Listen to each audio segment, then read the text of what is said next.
বিএনপির ভারপ্রাপ্ত চেয়ারম্যান তারেক রহমানের নেতৃত্বে বাংলাদেশ গণতন্ত্র পুনরুদ্ধারে আন্দোলনে বিএনপির সাথে থাকা সমমান জোটের দলের সাথে ধারাবাহিক বৈঠক শুরু করেছে বাংলাদেশ জাতীয়তাবাদী দল বিএনপি। আজ 8 আগস্ট শুক্রবার বিকেলে গুলশান বিএনপি চেয়ারপারসনের কার্যালয়ে বিএনপির ভারপ্রাপ্ত চেয়ারম্যান তারেক রহমানের সাথে 12 দলীয় জোটের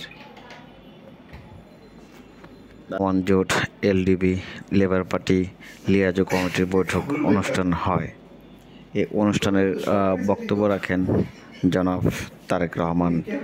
এখানে উপস্থিত ছিলেন মির্জা ফখরুল, সেলিনা হায়াত, আরও মির্জা আব্বাস, আরও অন্যান্য নেতাকর্মীরা। দর্শক, আমি আপনাদের এ পর্যন্তই জানিয়ে রাখতে চাই।